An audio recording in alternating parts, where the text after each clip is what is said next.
thief, prisoner, soldier, priest. Paul Cowley was a former soldier, prisoner, and now a priest. Recruiting ex-prisoners to work in Iceland.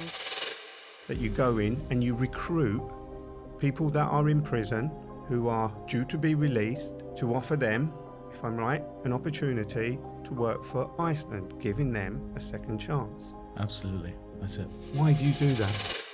I slept in a shop sort of doorway, and then I got picked up by a gang, and that's where I got into thieving.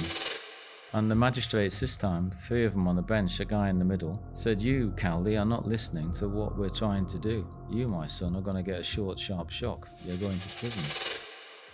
Welcome to the Second Chance podcast. I'm your host, Raphael Rowe. On this podcast, we talk to people from diverse backgrounds who share their stories of redemption, resilience, and second chance. Go to our YouTube channel so you can watch those interviews, subscribe, share, and click on the notification bell so you don't miss an episode. Paul, thanks for coming in. It's a pleasure. It's a pleasure to meet you for the second time. Second time. Breakfast is the first time, which was nice. Thief, prisoner, soldier, priest is the name of your book. An incredible book written by you and your wife, Amanda. Well, mostly my wife. I can't take any credit for Well, you give her a writing lot it. of credit in the book. I've just finished the book as I got here today. It's an incredible book that people need to read to understand who Thank you you. are and how you've arrived at where you are today. What's not in the book is where I want to start, Okay. which is the work that you do at the moment, going into prisons, because that's how I became aware of you, going into prisons for the supermarket chain Iceland. Yeah. I might be describing this wrong, but my understanding is that you go in and you recruit people that are in prison who are due to be released to offer them, if I'm right, an opportunity to work for Iceland, giving them a second chance. Absolutely. That's it. Why? Why? Why do you do that? One, because I suppose I've done that in some sort of guise for 27 years, working as a priest in the Church of England, setting up charities, helping men and women when they come out. And I have an empathy. You've read the book, so you know as a young man, I was in trouble, and I went to prison for a short time. And I know a little bit what it's like trying to come out and get that break. I got a break when I joined the army. Fortunately, an officer, well, I don't know if he took pity on me or not, but said, "I'm going to give you a break. I'm going to take a chance on you. Don't let me down." That was the 27th of January, 1976 in Manchester, a recruiting office. And it was that second chance that changed my life. So I think we all deserve a second chance to have a crack at it. Whether you can do it or not it's up to them. But I feel it's my role to offer that, and that's been made available by Sir Malcolm Walker, the owner and founder of Iceland Foods, who asked me last October would I come and establish and set it up for the company. So I suppose that's why I do it. Having this deeper meaning, like I feel it's a calling. And what's come of that? What are you trying to do, and how successful has it been? What's come of that is Iceland now have a Director of Rehabilitation, and they're fully on board with that. They hired someone at a senior level, me. They've thrown resources at it, and they're determined to sort of make it work for lots of reasons. Has it been successful, if that's the right word to use? I think I've interviewed over 200 men and women now since October, probably about 220, I can't remember. I've offered over 100 of those positions in Iceland Foods around the UK as home delivery drivers or retail assistant or cleaners. And out of those, I've got 30 plus in store working today, with about 15 to 20 waiting to go through the process of right to work documents. And the rest of them I've lost. Just failed, drug test, recalled, not turned up, can't be bothered, lots of reasons. So I lose. I'm saying I take it personally. I lose a lot of these men and women who just can't make it. They can't do it. But we don't give up on them, do we? Because they are the challenging ones. That's why they are in the position that they're in. That's why they end up maybe going to prison. What do you look for when you go in to the prison and identify the individuals that you want to give an opportunity or that are looking for a second chance and the opportunity you're offering? Yeah, well, a lot of that's done through what's called the PEL, which is the Prison Employment Lead Person, which was set up by New Futures Network, which is organized by the MOJ. So that person is the point of contact, he or she. And what I do, I send them the protocols of the person I'm looking for, who I can take, who I can't take, who I'd like to take. And then they do the sifting and find me 10, 12, 14 men or women that fit those protocols that I've asked for. And then they line them up. And then I interview them like this, really, for about 15 to 20 minutes each.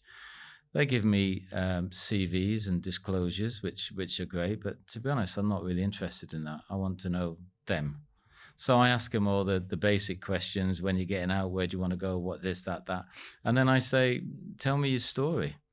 Tell me how you ended up here and why, what happened. And it's that, I don't know, through a gut feeling, through 27 years of working in the justice system, through being a bit of a character myself. You've read the book. I get a feel if they're the right person and if they'll fit in the organization. I know the organization now quite well, 10, 11 months in. So I know what the stores are like. I know what the drivers have to do. I've done both jobs myself. So I'm kind of seeing if they'll fit into a team and not be an individual. They need to be a team member. Right. And I don't, obviously, with those numbers I gave you, get it right all the time. No, of course. And that's only natural. And what's interesting for me is the general public's perception or the narrative is often, oh, that's too risky, that's dangerous. Yeah. You're bringing people who have been to prison into an environment where it's normalized. I mean, what do you say to those people who often sort of say two things? One, oh, they shouldn't be given a chance. They were a convicted criminal and they are risky. They may steal the food that they're delivering or packing on a shelf or go off on a joyride in the van. And secondly, those who would argue that people should be given their first chance at being employed at Iceland rather than you finding ex-prisoners or people that have been in prison and giving them their second chance. Well, there's a few questions in there. If I forget, remind me. I think one of the things you asked me is they've committed a crime. So, you said thief, prisoner, soldier, priest. So I'm a priest. So hopefully I'm into redemption and second chances. So they've if they commit a crime, they need to go to prison and they serve their sentence. There's a jury, there's a judicial system, and hopefully we believe in that sometimes. It's not always right, as you would know personally. Absolutely. But hopefully we get it right as a system. So they get sentenced and they serve the sentence. And when they've done that, they've done that. That's their punishment. They lose their liberty. They lose their freedom. Anyone who's been in prison and says, oh, they've got duvets and coffee cups and TV machines, and it's not. You lose your freedom. That's what you're losing, as you well know. You can't go to your father's funeral or your daughter's birthday. It's that when it kicks home, and that's your punishment. And when you've done that, you've done that. That's the end of it. And you should come out and you should be able to fit back into society and crack on if you want to and if you can. Because as we know, prison damages you immensely, emotionally and physically in lots of ways. So that's one reason. I think you've paid your debt to society. You should be allowed to come out and start again and have a crack at it. Let your second half of your life possibly better than your first. Is it risky? Well, everything's a risk, isn't it? So, I was asked this on Times Radio a few weeks ago. One of the presenters said, isn't it a bit risky? Hang on a minute, you're getting an ex-offender to be a home delivery driver, and he turns up or she turns up at the door, and the single mum with the kids there and he comes in, and that's a big risk, isn't it? I said, well, everything's a risk, isn't it? But the mere fact that we employ people and we don't know their background sometimes, or we do a CV and we all know we can cheat on that and make it look brilliant, their CVs mean nothing, to be honest. So there's an element of risk there. Some people might lie on a CV and you take a chance and you interview and they might be good at that. What we're trying to do at Iceland Foods, or what I'm trying to do personally, is have this filter system where, one, they're selected by the prison employment lead people. There's a set of protocols of what I don't want, what I can't take legally and personally, what I don't want to take. So there's that filter. Then there's the filter that the PEL, the prison employment lead person, knows them on the wings and knows what they're like better than I do. So there's a second filter.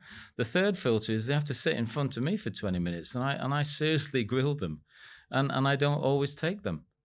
So I feel as I said on Times Radio, I feel the element of risk is being narrowed all the time. But is there an element of risk? Absolutely. Yeah, there is. I can't say there isn't. There always will be with everything.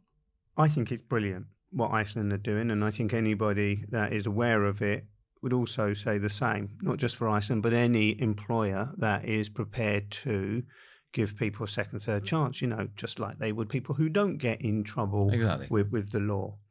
I want to talk a little bit about your journey to where you are now, a priest. And when I started reading your book and discovered a little bit about your childhood, which set you off on a spiral of self-destruction. I don't know if that's the right term. Share with me your journey, Paul, starting with what life was like for you growing up. Thinking about what you just said, I suppose you can't choose where you're born. You can't choose your parents. You can't choose the color of your skin. You can't choose if your family is functional or dysfunctional. You can't choose if they're alcoholics or drug addicts. You're born into that. So I was born into a dysfunctional family. And my father, 6'4" in his prime, from Toxteth in Liverpool, hard man. And my mother, 5 foot, Birkenhead, the Wirral. Again, hard woman, and they became my parents, both divorced, both various relationships, both alcoholics. And I was born into that. They had children from various sort of relationships and marriages that, would be my half siblings that I didn't really see or know about, to be honest, till later in life. And we were a tight unit. They loved each other, but they were dysfunctional. My father was very violent, not to me, but to everyone else. I grew up seeing my father beat the living daylights out of anyone who didn't agree with him. He was like a tinder pack. He just went off and was very violent to anyone who didn't agree with him or his way of thinking. And my mum was the same, but she was not physically violent, but verbally. I mean, she could cut you to pieces, with her tongue.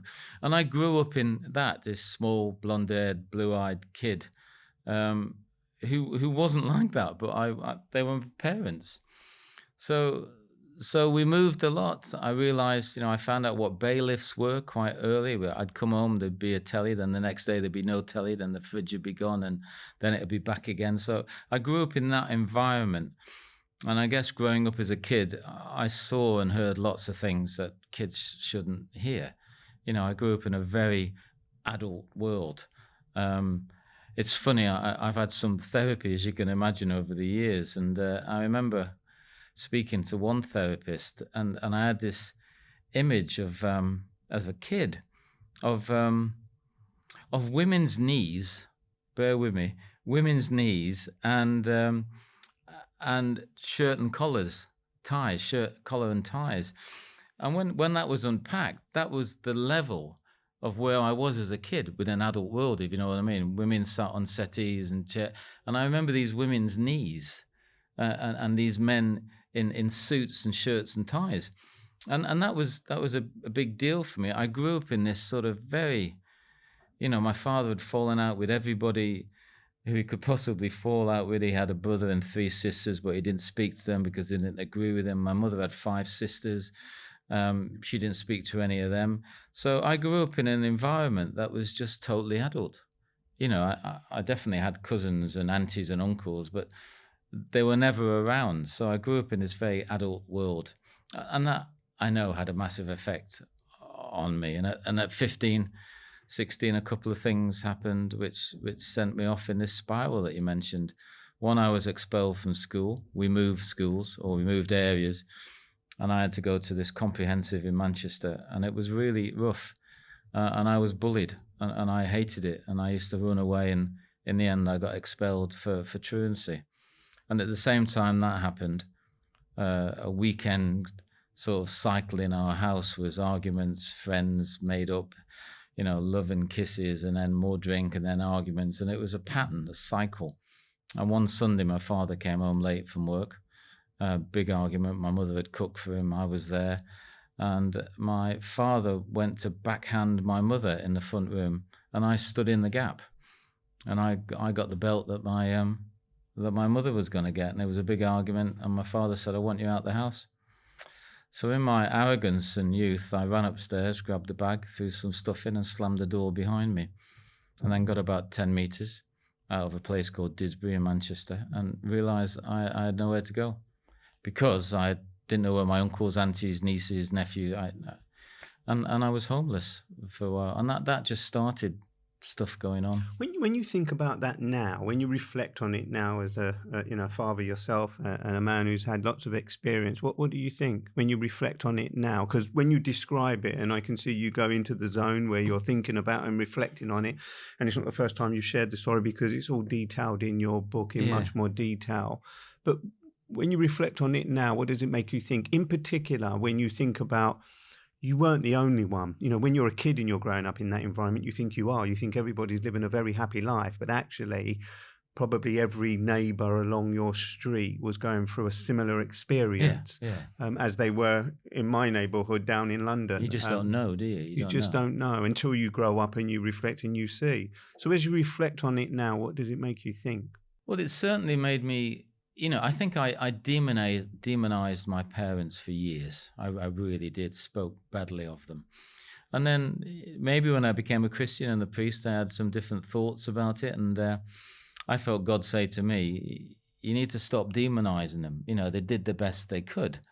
So I had to unpack all that through lots of different areas, some therapy. And I realized, and I looked into my father's background.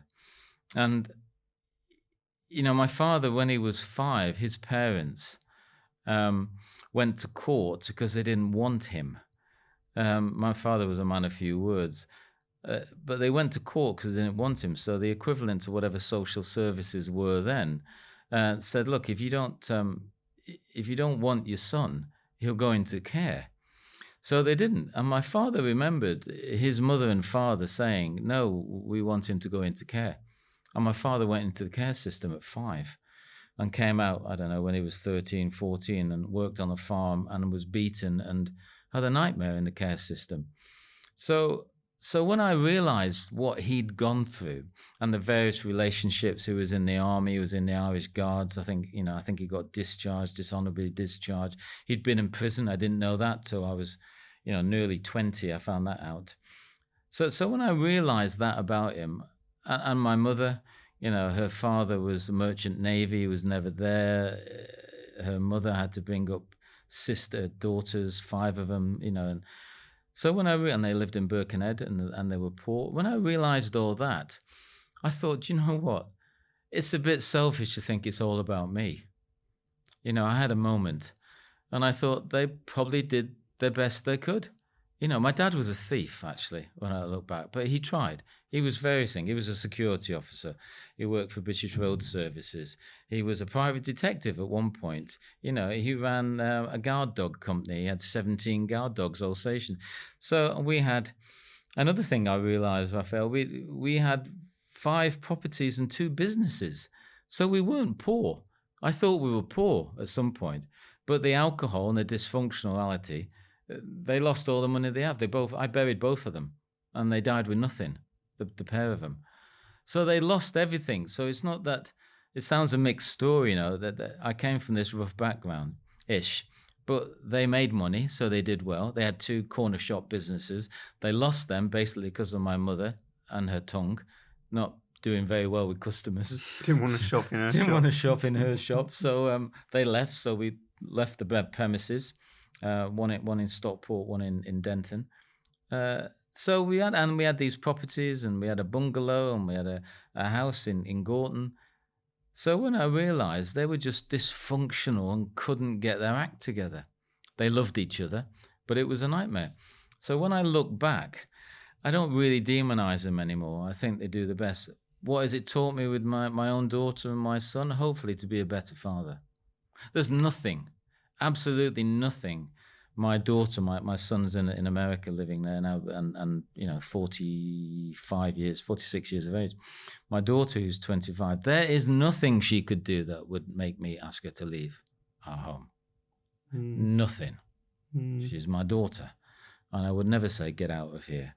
So it's those sort of things that are my memories and my emotions that hopefully have made me a better father. But you said it yourself that your stubbornness made you go upstairs, pack your bag and walk out of that door. And your dad, who probably didn't have the emotional intelligence to say, Paul, sit down. He didn't mean it. He's not going to say to you he didn't mean it. Stop it now. Don't be so stupid. Don't be so stupid. No, yeah. he didn't. It was never going to happen. No. But that led to you being on your own now. You're out there in this wild world. Yeah. In the 70s, was this? Yeah. In the 70s? Yeah, mid-70s. How did that lead to you ending up going to prison? Well, when I left home, I said I ran out of Didsbury, and then I thought I haven't got anywhere to go, so I went to somewhere I knew, which was Piccadilly, Manchester. I was familiar with Manchester, very much so, born in Salford. And I bummed around there. For a while I slept in a shop, sort of doorway in Piccadilly. It's a bit different now, but then it was more shops and places.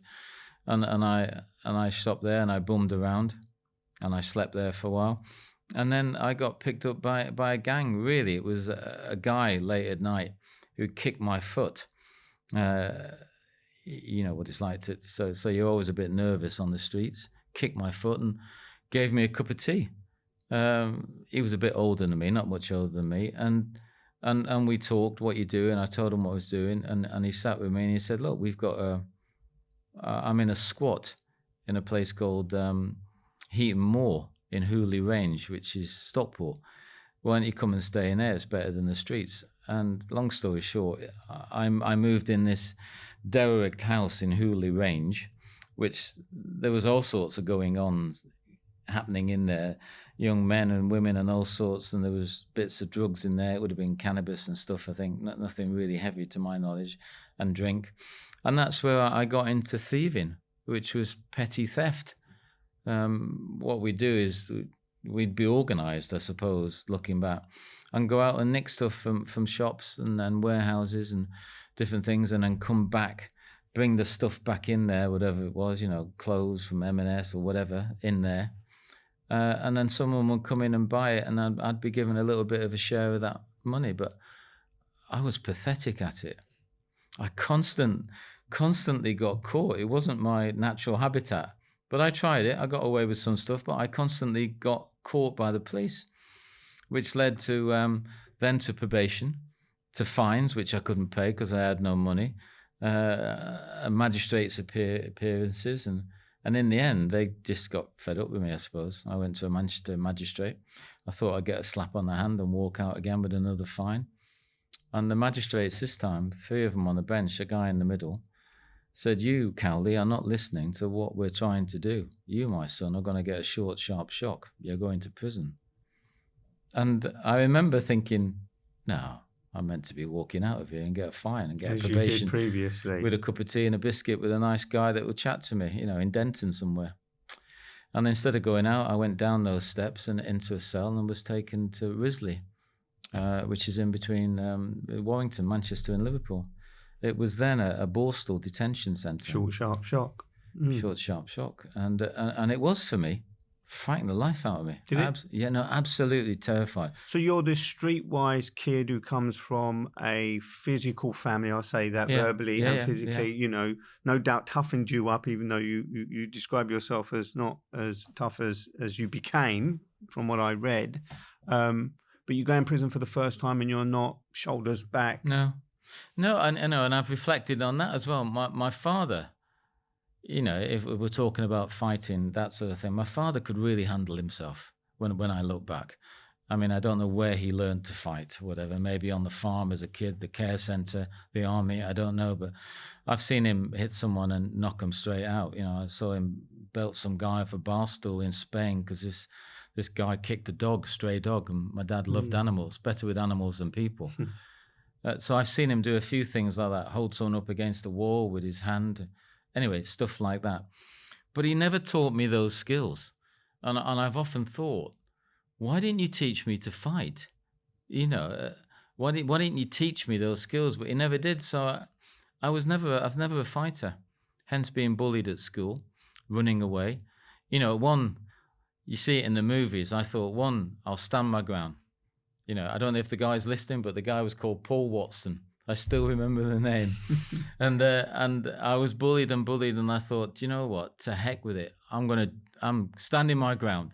So if you remember from school, it was all arranged in a field behind the school, and all the crowd was there and everything. And I thought, this is my moment of glory. You know, I'll take him out, and people will leave me alone. He whacked me and knocked me out straight away. Straight away, bang. So that didn't work. And shortly after that, that's why I left school. So I had no skills. I just didn't know how to fight. I'm not saying that's a good thing. I didn't know how to look after myself. So when I went into Risley, it was terrifying. Everyone seemed bigger than me. You've far more experience than me about prison. This is a young kid going into a detention center.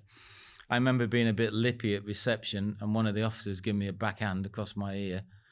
And I thought, I didn't know you could do that. He just belted me. And then my clothes were taken off me, put into a box. I was given then like a bib and brace thing.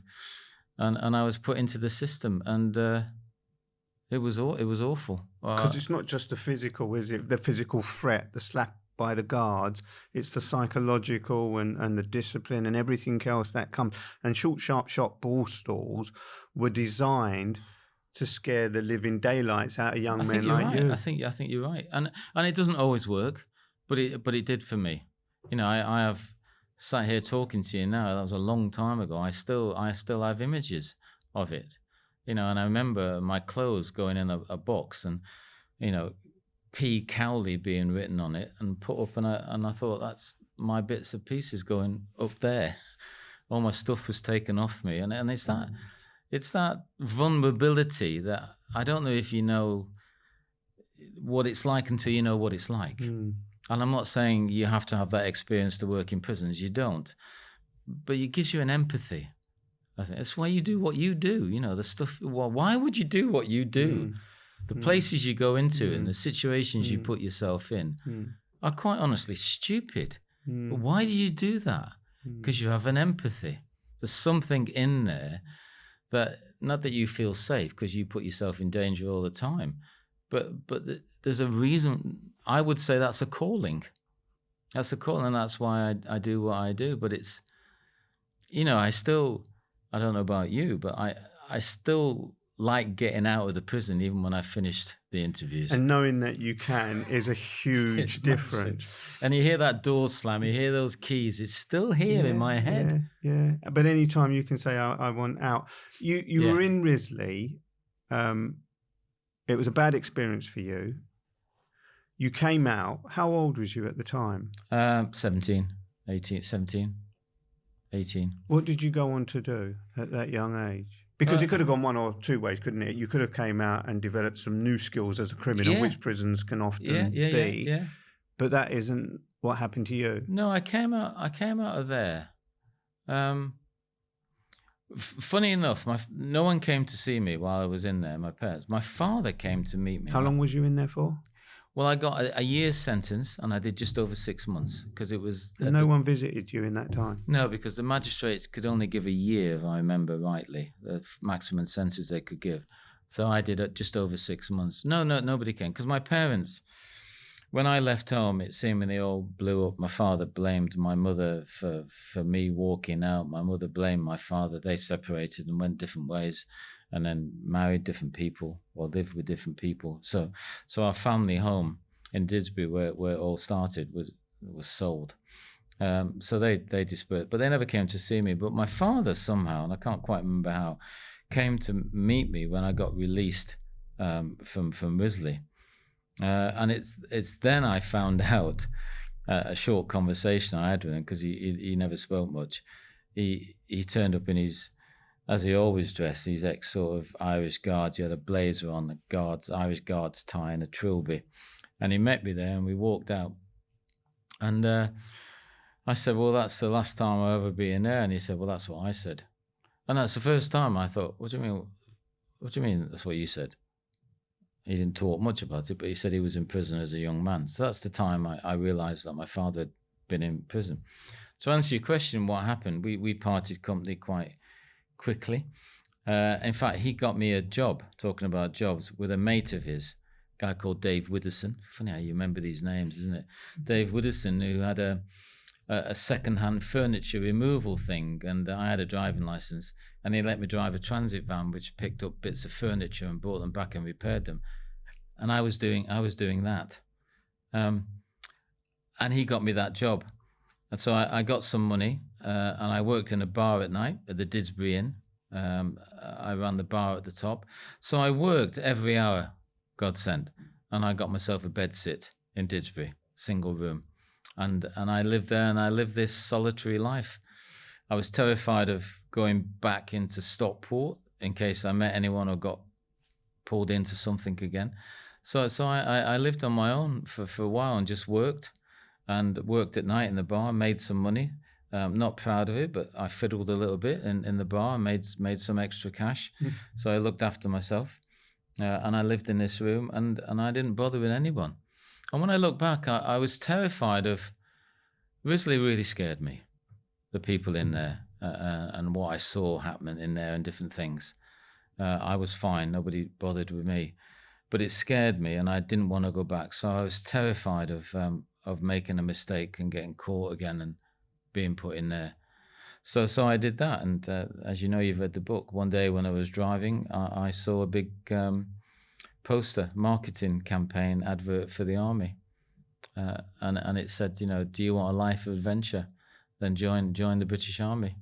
And whatever, my father, Irish Guards, me, this poster was really attractive to soldiers skiing in camouflage uniform, life of adventure.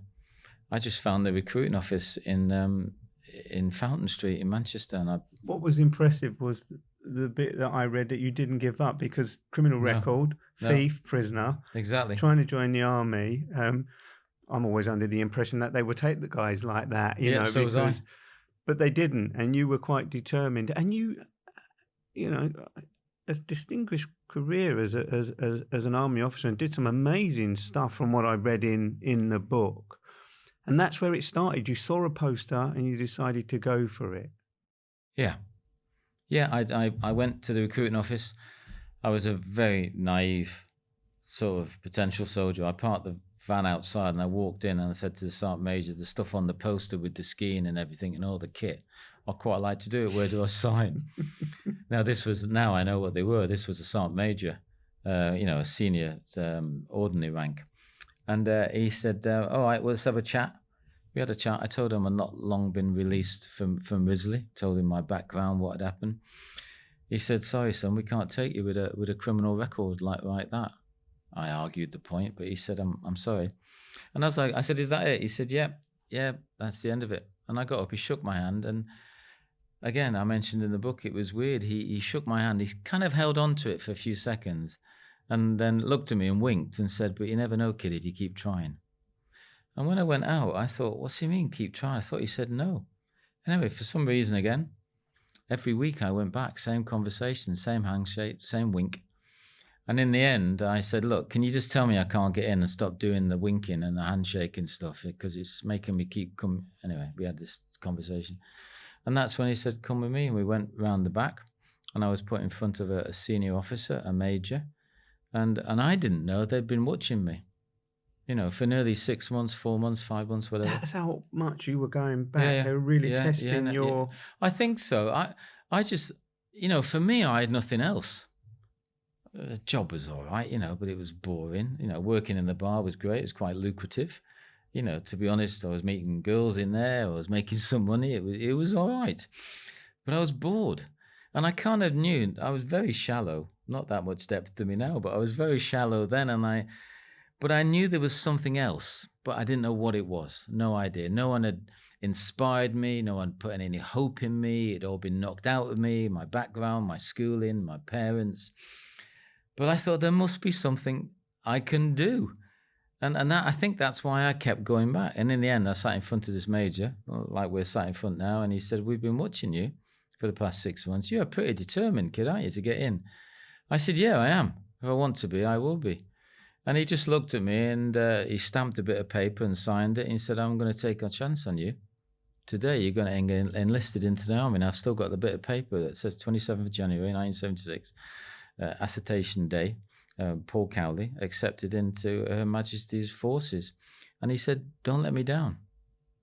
And then I was escorted out. And that was it. Sutton Coldfield, 3-day selection. I passed that. And then I went to Woolwich Arsenal for 28 weeks basic training for the Royal Artillery. And that's where my career started. But it was that one guy. Gave you a chance. He could have signed it or not signed it. Yeah, gave you a chance. That was it. And that pivotal point completely changed my life. Not that I had a brilliant moral career. Do you think that was the second chance you needed, or was it when you were released from prison, or was it that one individual who took and gave you an opportunity? No, it was him. It was definitely him. Now, in retrospect, looking back, he must have seen something in me that I didn't see in myself. And I guess that's what I'm trying to do to answer your first question when I'm sat in front of these men and women. Can I see something in you that you can't see in yourself, or it's been knocked out of you? You know, hope deferred makes the heart sick is Proverbs. And if you lose hope, you're in serious trouble. You're in serious trouble if you don't have hope. Hope that it can change. You know, abandon hope, O ye who enter here. You know that phrase. So it's him. It's that man. I'd never seen him since that day. Really? Never got the chance to go back and say thanks. Shallow. Never went back to say thanks. But that sent you on a trajectory of various different things. I mean, when I started to read about your journey as a soldier, it was really impressive, actually. You know, to the point where you even attempted to become a member of the SAS. I did. Which sounded like the most challenging, because up until that point, as I was reading your story, you succeeded at everything you went of, especially the fitness side of stuff. You really succeeded. Yeah. And the SAS training test was the ultimate. And I wouldn't say it broke you, but it was probably the first time in the book that you decided, from what I was reading, that it was something that you thought you wanted, but didn't really want. Yeah, no, brilliant explanation of it. I went for selection. I was recommended by my commanding officer. I trained hard. I sent myself down to Dartmoor on my own, and I walked the hills with some of the rangers there, and got myself purposely lost and bushed up my mat. I was prepped for it, and I was fit. Hopefully I'm not as fit now, but I'm fit. And I was prepped for it, and I got through most of it. But there was a point, which, if you've read the book, I'm in Brecon somewhere walking, or the Elan Valley, and I fall over in some water with a pack on my back. And I remember thinking, I'm not getting up. I'm not getting up. I'm not. What the am I doing? Why? So I had a moment, and I walked to the checkpoint, and they were brilliant, actually. They don't give you second chances at Hereford. Well, he did, didn't he? If I remember rightly. Well, he did, He tried to say, don't give up, you're on our cards. Anyone who's listening who's done selection will know that, you get to your checkpoint, you get your map, you can't use your finger, or you get a belt around the head, you use a piece of grass to point where you are. And he said, the zip comes down, because it was pouring rain, it was horrible. Zip comes down, face comes out, where are you?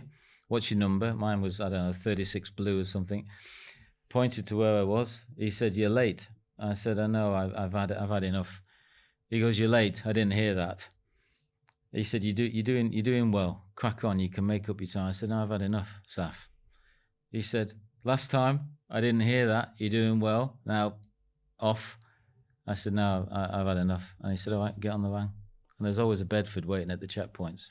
And I got on there and got back to camp. I can honestly say I got the biggest rollicking of my life off the training captain, because I was doing well. and I decided to leave. So it's wasting resources, wasting time. And I went back to my unit and was very, very sort of dissatisfied with everything when I got back. Because if you're a soldier, I mean, I don't know why every soldier doesn't try for Hereford, because it's the ultimate. It's, if you're an MP, you want to be Prime Minister, don't you? Why bother? So I wanted to be the best I could possibly be. But, there are there's a whole chapter I dedicate to it. And I'm in great admiration for our special forces, that they're a different type of character. And it's not about fitness. I can honestly say I was fit enough to get through selection. I didn't have the mental ability and attitude to get through selection. It wasn't for me. They were a different type of soldier altogether than I am. We've talked about you being a thief. We've talked about you becoming a prisoner. We've talked about you being a soldier and the ultimate test of trying to be enlisted in the SAS. And I know, and I would urge people to read your book because it goes into a lot more detail. I'd love to talk about Amanda, but and how that changed, because you're a womanizer. You openly admit 2 in the marriages, book, 2 divorces, 2 marriages, 2 divorces, a son who you abandoned. I'm going to go that hard and say you abandoned no, I him. did, absolutely, no, I did. But that's been rekindled, and your relationship is really strong. And your relationship and marriage to Amanda, although the reason for getting married always made me smile. I think it was to get a flat in the army or something. Yeah. But the way you two met, very romantic. And then you became a priest, and the journey to becoming a priest after you became a soldier was, for me, the most frightening thing, because it's the thing I fear more than anything, if I'm honest. Come on. It's the guy who goes in the toughest prisons. What are you doing? Fearful. But that is kind of going inside yourself, isn't it? And, exactly. And that is, the ultimate. How did that come about for you? Well, I grew up an atheist. You grow up what your parents are. My parents were atheists. I don't think they were God haters. They were just not interested in it. So didn't do anything. I don't remember any religion at school. I never met a chaplain in Risley. I never had a knock on the door. "You all right, son? Do you want a cup of tea?" I'm not saying they left me out purposely, but I never went to chapel. 17 years in the army, 5 regiments, Northern Ireland, Falklands. Never really had a conversation with a padre, a military chaplain. Not that I was looking for them, but they're supposed to look for me. That's their role. So no link with anything till I was nearly 39, 40 years of age. And what happened, I suppose, is long story short, my mother got back in touch with me through the military. And just before I left the army, I was a ski instructor. I did adventure training. I specialized in that sort of stuff. And I took a junior leaders regiment skiing. And at the same time all that happened, my mother got in touch with me. The army said, "Your mother's trying to find you. Can we give you her address?" I said, "Yeah, whatever, if you want, to. She won't come and see me." Anyway, again, long story short, she came to see me and Amanda. We weren't married then. We were living together in a place called Nuneaton in the Midlands. And she came to see us, and I didn't know why, and I was a bit nervous. My mum was a nightmare, and I never really got on with her, actually. She loved me, but we didn't get on. And she came to stay with us in this house that I'd bought, 2 up, 2 down with Amanda. And she moved in, and it was a bit weird, and she came down to see us and wanted to rekindle a relationship with me, and I didn't know why, and bit nervous of all that. And Amanda, who's lovely, went, "Oh, this is great. You got your mum, And I was always a bit, hang on a minute, it's my mum. She could turn at any point.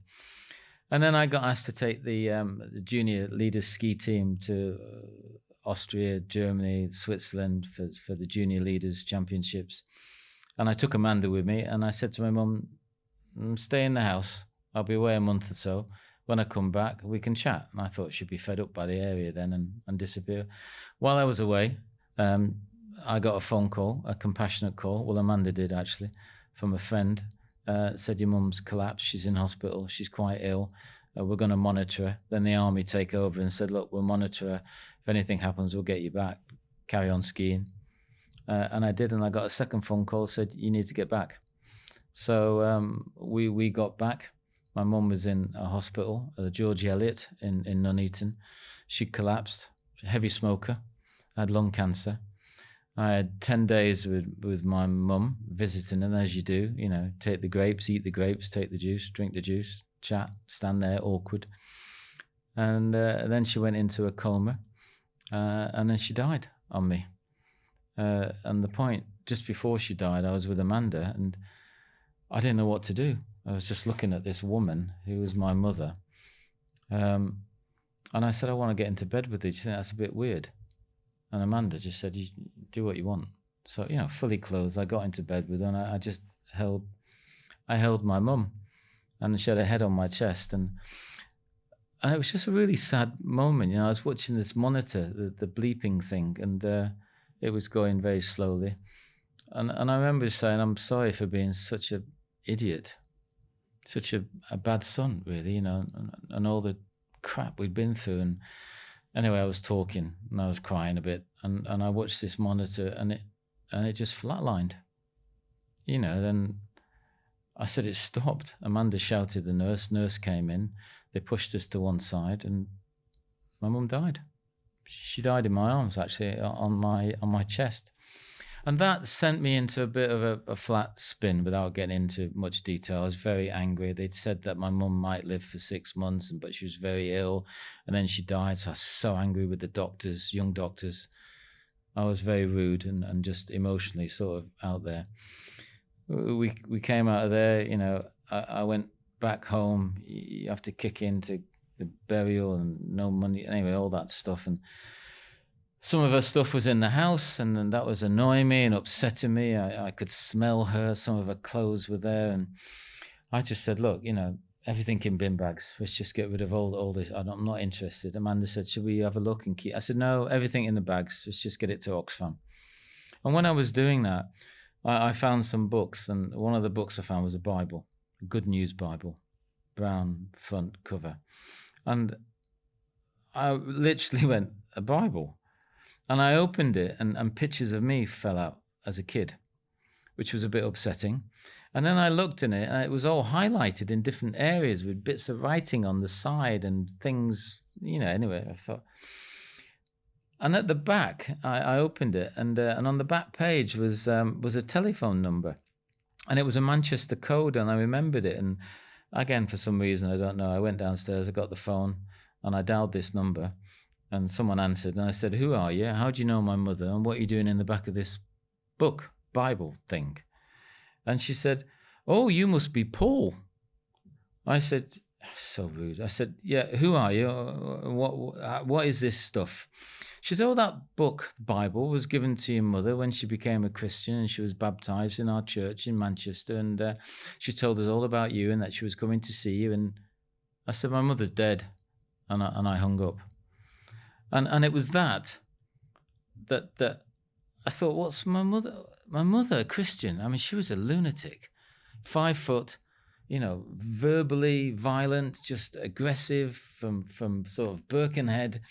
And she wasn't this idea I had of a Christian, which were the sandals, the socks, the curly hair. We all think that's, with the guitar. And I thought, my mother, a Christian, baptized, church, fellowship groups.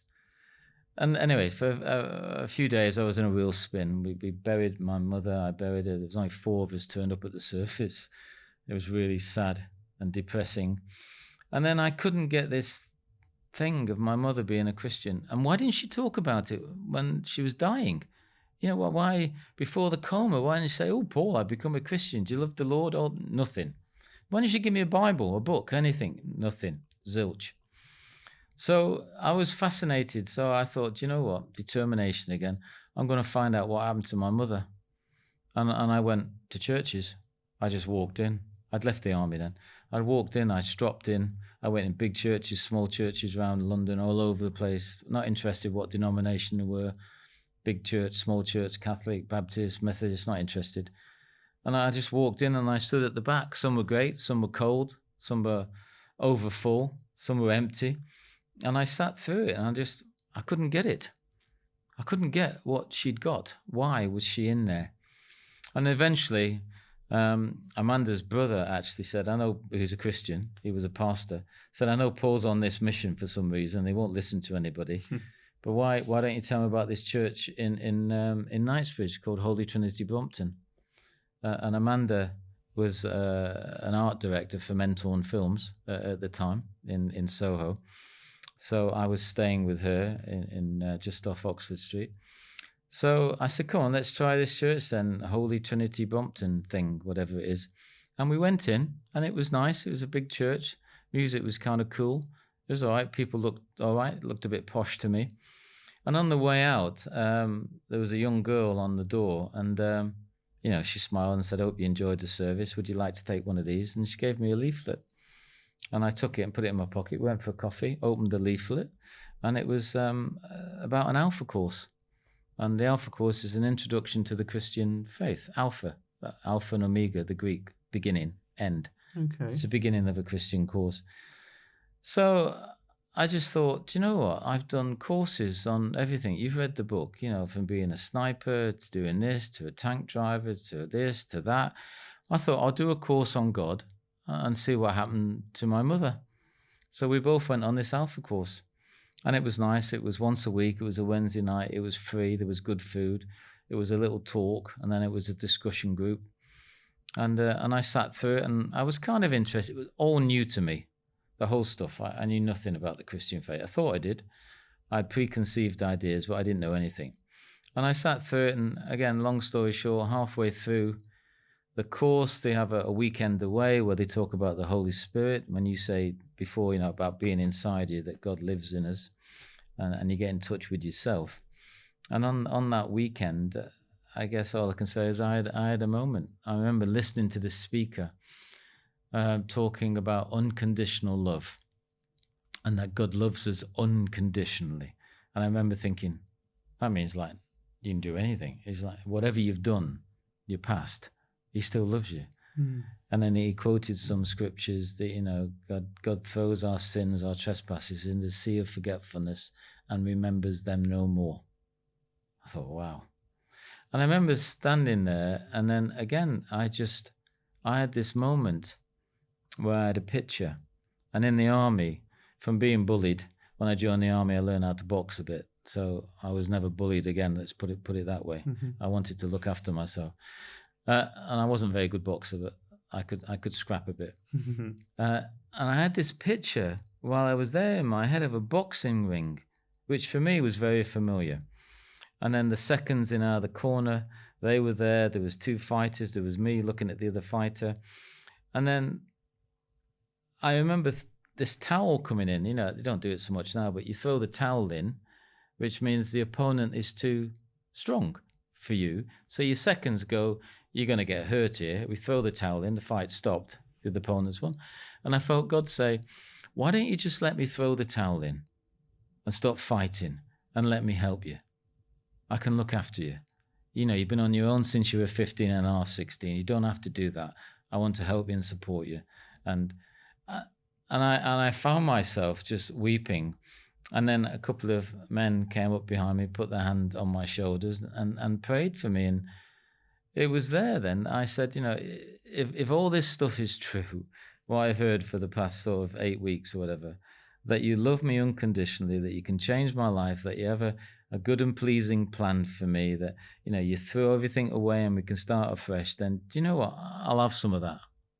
And I remember going, am I looking at the ceiling or am I looking at God? I'll have some of that if you think I'm up for it. And the two lads either side of me said, let's say amen. So I said amen. And that was the start of my Christian journey in Chichester, on the coast down there somewhere, in this sort of Pontins holiday camp that we'd hide for a weekend. And that was the start of it. And all I can say is stuff started to change.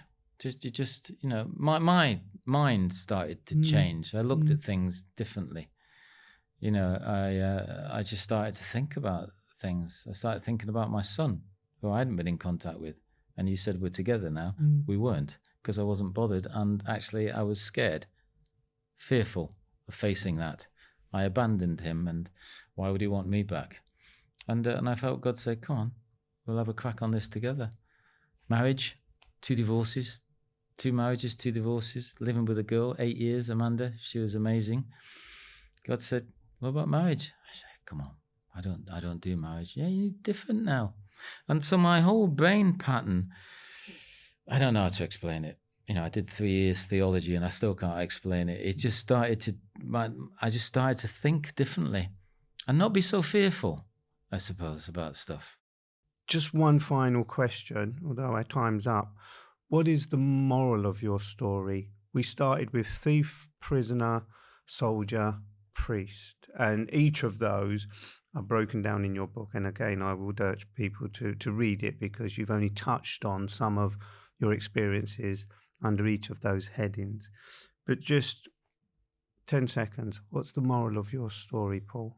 I interviewed a guy in Leeds prison the other day, and he's just come into my head, and it was quite extraordinary. I looked at him at first, and I thought, I don't think I want you. Straight away, I thought, you're not going to fit.